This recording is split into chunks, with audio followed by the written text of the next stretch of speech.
Networking and marketing made simple is for you, the business owner who has a product, a service, or a message that you believe in. My name is Scott Aaron, and each week we'll take a behind-the-scenes look into the real-world marketing and networking tactics and strategies for getting what you have in front of you to a lot more people. Thanks for spending time with me, and now let's get started.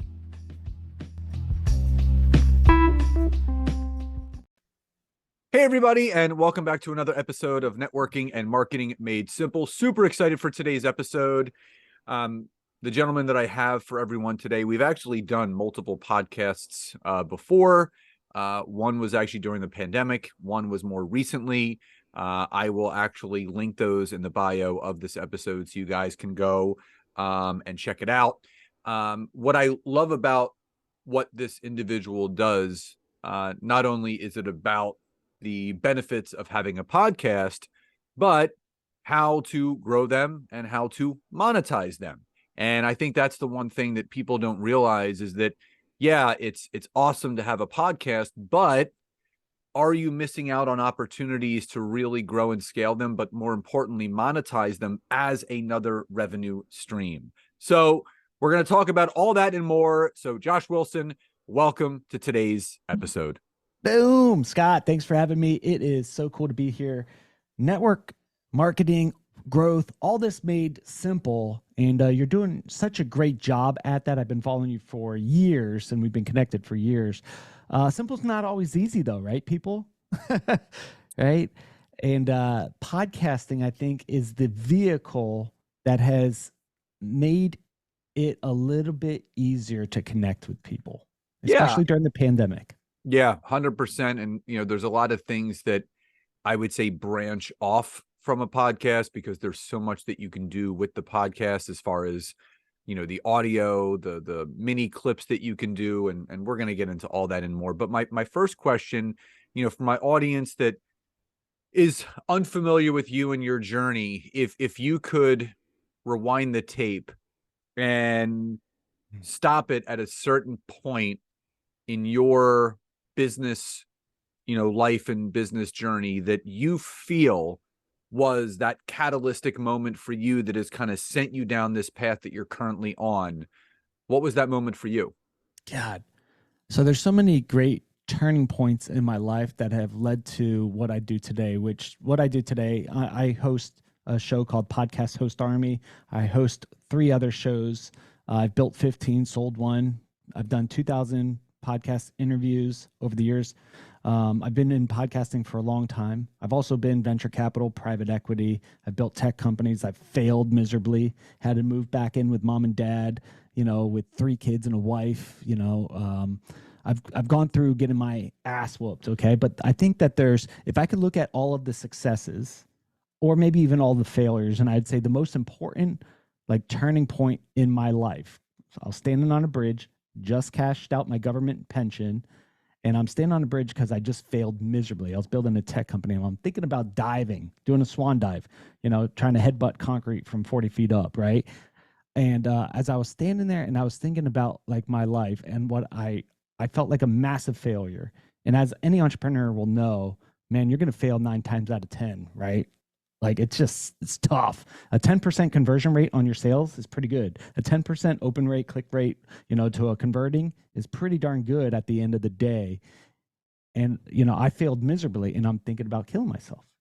So the greatest turning point I think is in my world is when I chose not to. And I just felt like I stepped away with purpose because I felt like God go, who are you? And I go, I don't know who the F I am. I cussed at God. And I got that tattooed on my arm, man. I think for all entrepreneurs out there, man, it's tough to do. I want you to know I love you, proud of you. Don't give up. Just keep going. You're going to figure it out after try maybe 99. Or for me, it was 1,783 times, but that would be my turning point is the day I didn't give up on my life. I gave up on businesses. I gave up on all sorts of stuff. That was a turning point.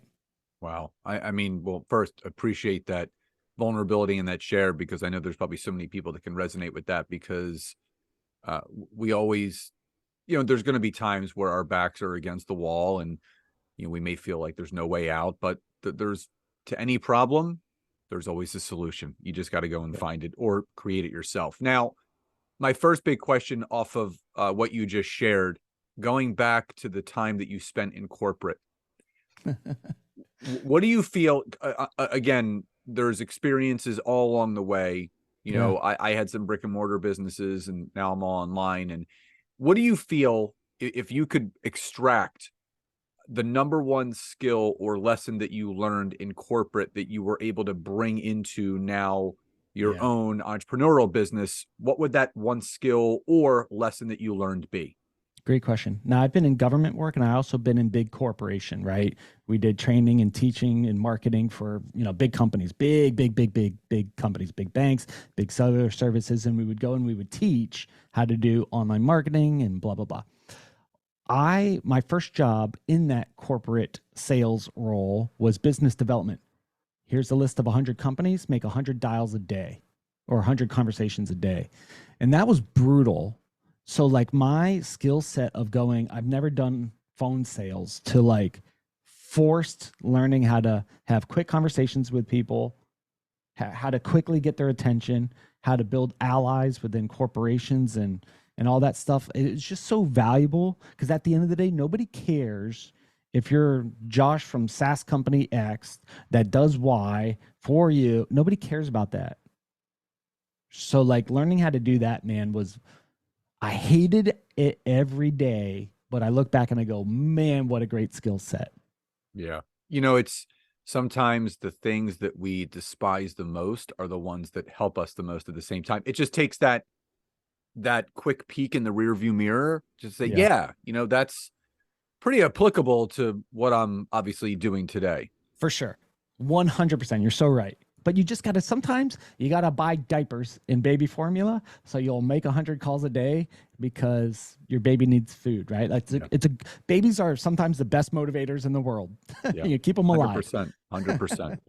So obviously the podcasting world saw huge growth and a huge, I would say, bump in deliverability and consumption during the pandemic. That's when we first met. Yep. And obviously with anything that goes up, it must come down. So there's a lot of people that started podcasts during the pandemic and gave up on them. I would say even before the pandemic, there was this narrative that a lot of people had where they could never go from a podcast consumer to a podcast creator, meaning they consume a ton of podcasts, like they listen and, they're nodding their virtual head all, as they're listening. But when the thought may have crossed their mind, like, oh, I can do this, I can have my own podcast, the negative self-talk starts to creep up and say, who are you to have a podcast? No one's going to listen to it. Who are you to put that out there? Even in 2023, going into 2024 and beyond, what do you still feel is holding people back from stepping into that podcasting world? Because they could be experts outside of the podcast world. Like they're really, really good at what they do. And they definitely could share their knowledge and their strategies and their techniques of what they've done to get to where they are. What do you still feel is the biggest reason why people are resistant to creating their own podcast? Man, good deep question, because it's not just like I'm afraid of failure, I'm afraid of saying something dumb online, I'm afraid of all this technology that I have to learn, I'm afraid of, it's probably, we could bundle it all probably with fear. Maybe it's a resource issue. I don't have time. You probably have time for football or whatever, or wake up an hour early every day, right? So maybe it's time, maybe it's resources, maybe you don't have money. Right. And that's why I always look at, before I even launch a show, I go, how does this thing make money? I made 20 grand on a show before I even launched one time. So like, maybe it's time, maybe it's resources, maybe it's fear. Who knows? Right. Let's be honest though. Some people shouldn't have a podcast show. Maybe they're just, maybe you just have to do a sober reflection of yourself and go, you know what? I just not a great communicator, and that's okay. Maybe you shouldn't. Maybe you should just be a consumer. But there's people out there who are producers, who want to create, who want to drive. And to them, man, it's easier to take someone who says, "I want to do it. I'd like to do it. I've got, I'm devoted to it. I'll invest in it. I'm going." Those are easier than trying to convince someone to do it. I don't want to convince anybody to do a podcast show. I've been working on one guy for 2 years to launch his podcast show. I stopped convincing people. Now I just take people who go, I'm in, I've already spent money, I've done it, I've probably done it wrong. Help me do it better. Help me make money in this. Help me grow. I'd rather work with those people. They're already moving, you know? It's interesting. So, I think you and I have both leveraged Matchmaker, Sure. which it's not a dating site for those that are listening to this. I'd date you, buddy. No, I'm just Yeah, kidding. matchmaker.fm. It's an online forum basically for Yeah. podcasters to connect with podcast guests and so on and so on. So Yeah. I get pitches all the time, like literally my inbox is full. But here's the interesting thing, Josh. I love collaborating. So whenever someone reaches out to me to say, "Hey, I'd love to be a guest on your podcast," my initial response is, "Would love to have you on. Do you have your own podcast so we can do a podcast swap?" Here's the interesting thing: 90% of the people that reach out to me don't have their own podcast, and For yeah, sure. and that deep exhale that you just did is the same. Because again, could I say I could teach you? You want to pay me, but I'm not going to go there. I have a podcasting course that people can take, but my goal is not to pitch and sell people. I simply say, when you do have one, reach back out so we can collaborate and support each other. And they're all like, great, will do. But it's crazy to me. So like, this is something that I've never talked about on a podcast before, but I would like to hear your opinion on this. What is your opinion of people that want to just guest on podcasts, but don't want to have their own? Ah, man. The deep side was this, bro. I've done 2,000 of these, right? I've done 2,000 podcast interviews. Maybe I should be better by now, but like I've done 2,000 of these. And what happens is someone will come on your show and they just blah, blah, blah, blah, blah, blah, blah, blah. All right, see you later. And then you, as a podcast host, go, cool, I just did an hour worth of work. Now I have to go into post production. Now I have to deploy my team, my resources. I've got teams of people that are doing stuff on the back end. I paid money for this hosting, for this cast website, for LinkedIn Premium, for all this stuff. So what it feels like is, let me just come steal your audience, blah, blah, blah, blah, blah. Yeah, you're adding value. That's what everybody's pitch says. Let me add my value. I get pitched by 100 PR firms a day. And then they go, peace out. Oh, yeah, we'll share it with our community. Maybe they will, maybe they won't. But now I have hours worth of work and tons of resource. What it feels like for a podcaster is, hey, let me get something from you. Yeah, I Let me mean, buy. they're not trying to use you, but like you and I both know in the podcasting world, but also in the online business world, it's about collaboration and scratching each other's backs. Sure. And Josh, don't get me wrong. Like I don't negate someone wanting to come on the podcast if they say, I don't have a podcast. I do give them another opportunity. I'll say, do you want to do a Facebook Live where you can interview me? Do you want to do an Instagram Live? Do you want to do a LinkedIn Live? And sometimes I'll get the rebuttal, I don't interview anybody. And here's the thing: if you want to, and this is what's obviously it's helped you and it's helped me.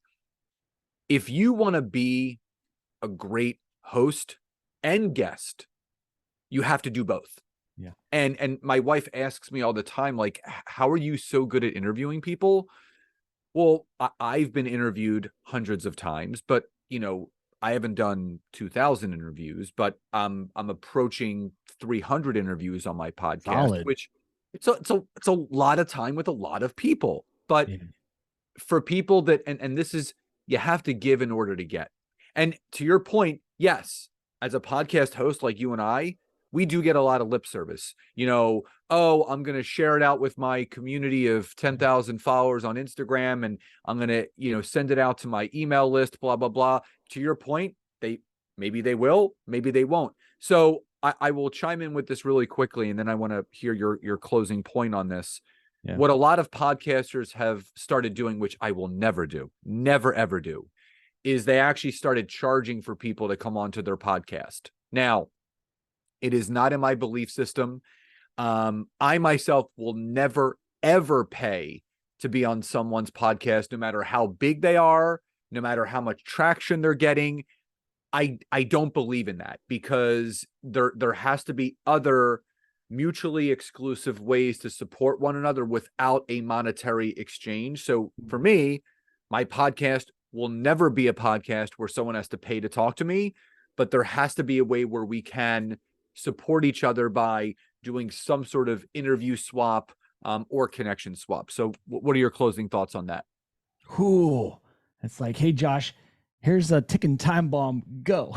Right? It's such a tough question to answer, because you have such a strong stance on something. Because I don't know why you have such a strong. I'm just making an assumption, right? I've paid to be on the show, or I've charged to have someone on my show, or whatever.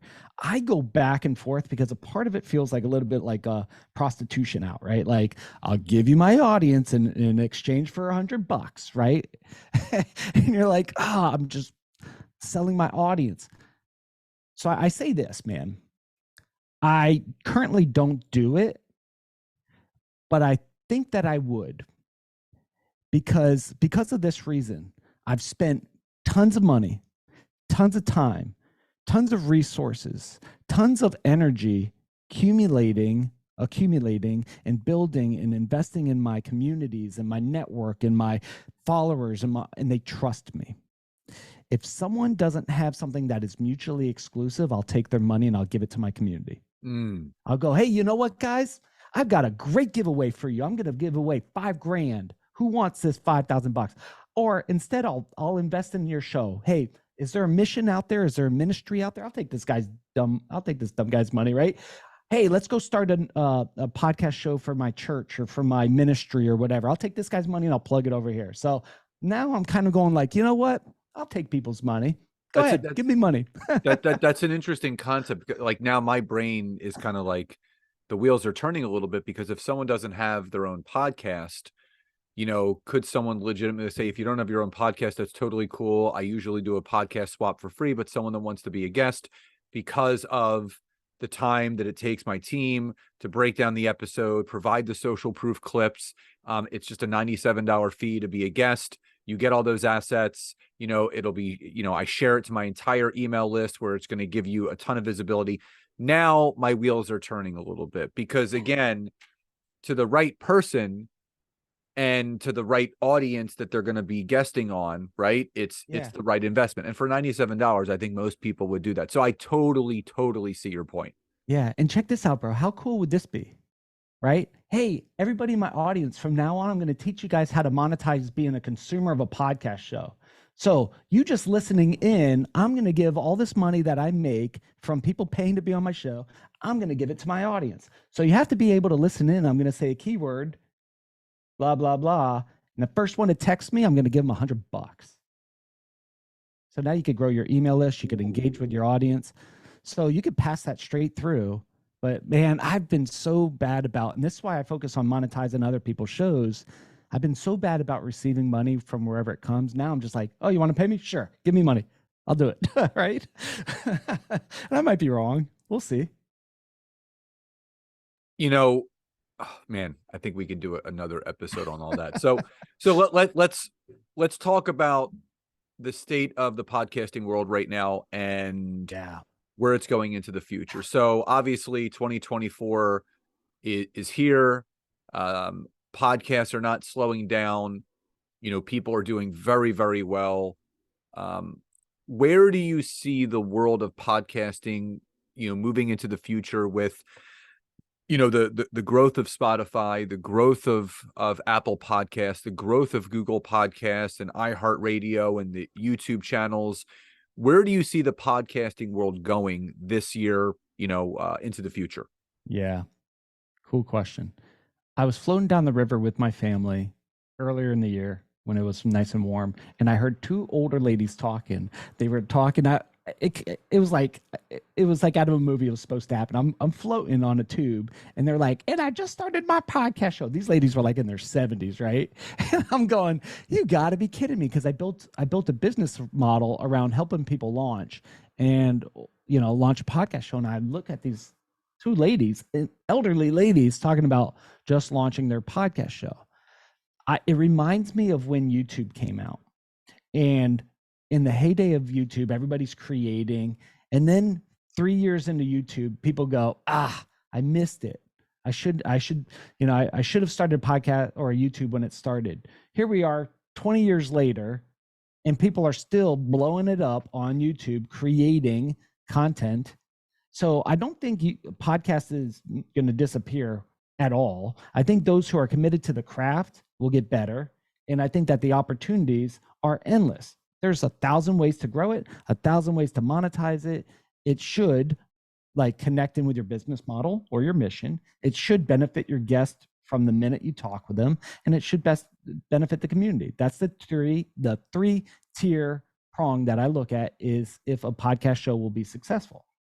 So I don't think it's going anywhere. I think it's going to continue to grow. And for the people who quit, I'll buy your podcast show. If you want to sell me your podcast show, I'll buy it. I'll buy your community, and I'll take it and I'll turn it to make money, and then I'll sell it back to you one day, I love that. So before I get to my final question, outside of people being able to sell you their podcast, give the audience a little sneak peek of what Josh has, in the works or out there right now in 2024, and what's the best way for people to connect with you and find out how they can work with you? Yeah, my cell phone, 352-274-4500. My website is Podcast Host Army. I'm building an army of podcast hosts. I'm helping you guys grow and monetize your shows. I'm looking for joint ventures. I'm looking for strategic partners that I could help build and grow and monetize, and we share in the rewards. And hint, we have one that we're doing together. So just so the audience knows, we're doing some work together. Yeah. So I think that's a great way. And then I think people could just ping you, Scott, because they're your buddies, they're your friends, and say, hey, I want to know what you and Josh are working on. Let us get in on it before you go out and you charge too much for it, right? So you're a great conduit. You're one of the best networkers, the best marketers I've ever met. So in the audience, just connect with Scott and find out what we're up to. So for everyone that's listening, all that information obviously will be in the show notes, the description of this episode, and also the email that you've obviously received to where you're listening to this now. So you're not going to have to travel too far to find it. So Josh, final question before we sign off today. What does success truly mean to you? It means being true to, if I could look in the mirror and look at that guy across from me, and say, I'm proud of you. You're doing it. You're going all in. You believe in this. You're committed to it. It's supporting your family and providing for them. And you're all in. I've got money in the bank and I can go without working or whatever for a little bit. But I love this. I'm doing 5 to 10 interviews a day. I love this game that I'm playing. It's fun. It's blessing people. It's blessing ministries. We gave away about 30 grand this year. I got, 25 days left. I want to see if I could, crack 50K in a year, of giving away. So success to me is looking at the person in the mirror and going, I'm proud of you. You're giving it your all. Go for it. Love that. And again, it's, as the old saying goes, when you love what you do, you'll never work a day in your life. And it's the truth. Nancy and I feel the same exact way. We love what we do. It's empowering to help others. And, obviously podcasting is one of the things that we teach and we believe in. And just obviously you're such an important key to the podcasting community, and just glad that you're here, and just truly grateful and honored that we've, reconnected and we've done these podcast episodes, and just really, really appreciate you being here today. Dude, this has been so fun. Sometimes I black out when someone's interviewing me because I'm so used to being on the other mic. You did such a great job. Thank you for doing this, man. I appreciate it. Thanks, bro. Well, I appreciate the kind words. And again, I love, doing a podcast because I love people. I love connecting with people. I love hearing stories, and I know my audience does too. So Again, if anyone is interested, learning more about Josh, obviously all the information will be in the show notes, and just really appreciate all of your support. We're, rapidly approaching 800 5-star ratings on iTunes, so help us get there. Obviously the mission is to get to 1,000. So if you're listening to this, head over to iTunes or Apple Podcasts now, leave a rating and review, or Spotify, wherever you're listening to this to and from. Would be so appreciative of your support. So everyone, please enjoy the rest of your days, and I'll talk to you next time.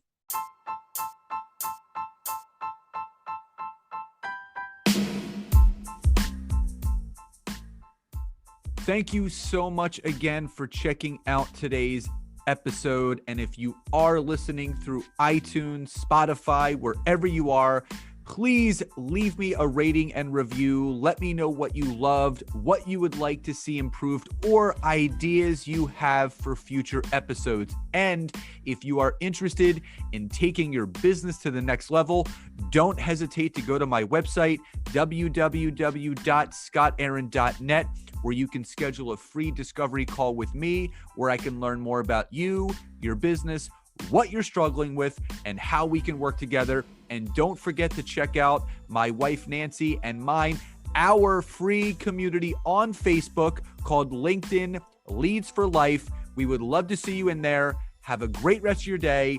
And thank you everyone for your support. Grateful for each and every one of you.